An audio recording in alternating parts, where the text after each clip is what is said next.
Saudara, hamil di masa pandemi tentunya menjadi sebuah dilema ya bagi ibu-ibu yang was-was atau harap-harap cemas menanti kelahiran buah hatinya.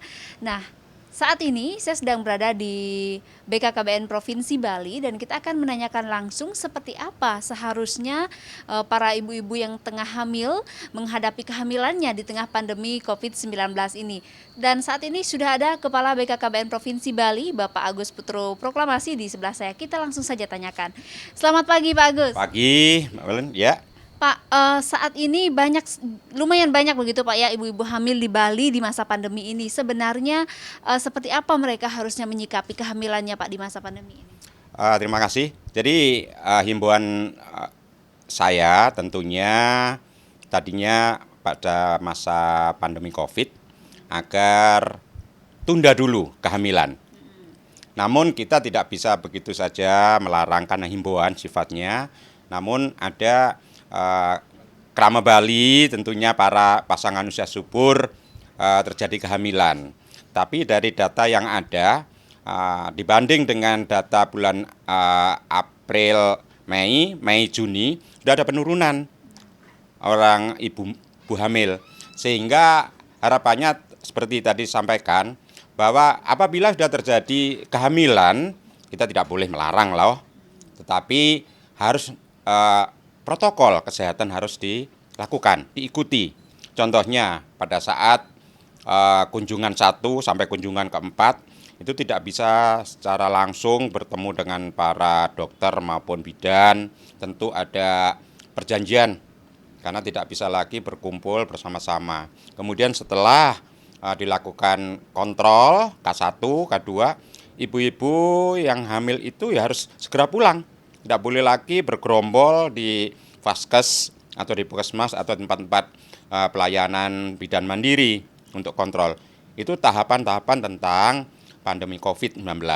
Sehingga kalau dapat dilakukan, kalau sudah terjadi kehamilan, ya selain satu protokol kesehatan untuk kunjungan K1 sampai K4 harus diikuti, kemudian dilakukan pemeriksaan bagi ibu hamil agar bayinya, janinnya itu sehat, maka perlu gizi yang sangat bagus dan kontinu untuk dilakukan sesuai dengan umur janin yang dikandungnya.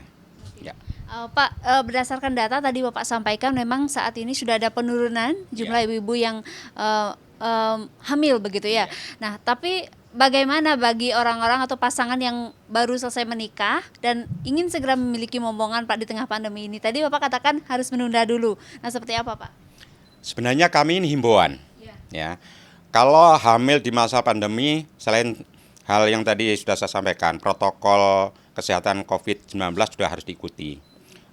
Kontrolnya juga harus benar-benar ada perjanjian. Kemudian juga pada saat nanti di dalam kurun waktu, karena ibu hamil itu imunnya rendah, sehingga perlu gizi yang cukup baik, kesehatan yang cukup prima untuk sebagai ibu hamil. Kemudian kedua, pada saat nantinya melakukan persalinan, ya kalau persalinan itu protokol kesehatan cukup harus dipatuhi karena tentunya perlu swab dulu, swab atau PCR. Kemudian tindakan yang dilakukan normal. Kalau memang ibunya sebagai OTG atau positif, maka dilakukan tindakan-tindakan bukan operasi. Bukan tindakan-tindakan normal, tapi tindakan operasi. Tentunya melalui sesar. Ini cukup biaya juga bagi keluarga-keluarga yang mempunyai yang hamil di masa pandemi. Ini protokol-protokol yang harus kita sampaikan di awal agar pasangan usia subur bisa memilih. Himbauan ini bukan keharusan, tapi menghimbau dengan protokol kesehatan, kemudian bagaimana nanti dia menjalani kehamilannya, kemudian bagaimana nanti persalinannya, sehingga kita sampaikan hal itu. Berarti ada banyak kemungkinan resiko yang nanti akan dialami begitu Pak ya. Benar. Bagi pasangan-pasangan yang mungkin sedang program untuk memiliki momongan untuk ditunda dulu sementara sampai kondisi ini normal kembali begitu Iya, Pak ya. benar, ya. Karena setiap ibu hamil sekarang harus dites swab begitu Pak ya? Iya, jadi pada saat, jadi kita sampaikan pada saat persalinan nanti, kalau masalah COVID ini belum berlalu, prosedur itu harus dipenuhi. Kemudian eh, bagaimana nanti para tenaga medis, dokter, bidan, itu semuanya sibuk dengan penanganan COVID. Tetapi juga ditambahkan dengan jumlah orang yang persalinan. Si ibu ini sudah harus swab dulu. Kemudian kalau memang itu positif, maka tahapan ketiga dengan menggunakan alat APD level 3, kemudian dilakukan tindakan, tidak segampang itu, tentunya melalui sesar, operasi, biaya kembali. Nah, ini kami menghimbau agar tunda dulu kehamilannya di masa pandemi. Dengan kita tunjukkan berapa repotnya bagi si ibu untuk baik dalam masa kehamilan maupun masa persalinan nanti.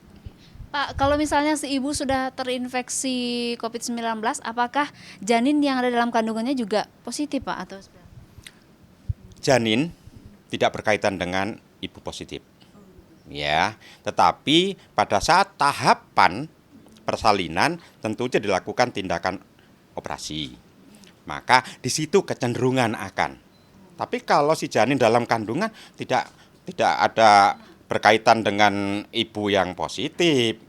Tetapi pada saat persalinan, di situ karena dengan operasi, dengan berbagai macam tahapan-tahapan mempengaruhi.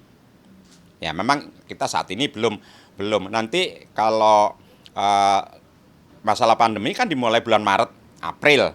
Kemudian kalau di situ terjadi kehamilan, paling tidak di bulan November, Desember terjadi persalinan. Kita kan belum mengalami hal ini. Nah, jadi hal ini sebelum terjadi kami menghimbau. Saya bersama Ibu Ketua Tim Penggerak PKK Provinsi memberikan himbauan-himbauan di dalam setiap kegiatan kita sampaikan pada mereka. Dan data yang ada penurunannya sangat signifikan. Sehingga kalau biasanya 18.000, kenyataannya kemarin hampir 17.000 sekian di seluruh Provinsi Bali. Jadi turun kurang lebih sekitar 400 sampai 600. Itu yang terjadi. Ya. Terima kasih Pak Agus atas informasinya. Ya, Saudara, seperti tadi yang dijelaskan oleh Kepala BKKBN Provinsi Bali, bagi Anda yang mungkin pasangan baru menikah ingin memiliki momongan bisa menunda dulu sementara karena memang resiko-resiko cukup tinggi ya yang nantinya akan dilewati oleh ibu-ibu hamil di masa pandemi ini. Tentunya harapan kita bisa melahirkan anak yang sehat, cerdas dan juga berkualitas, mungkin akan sedikit menjadi was-was ya di masa pandemi ini. Untuk itu mari kita tetap patuhi protokol kesehatan dan juga menunda dulu kehamilan untuk memiliki anak yang cerdas dan berkualitas.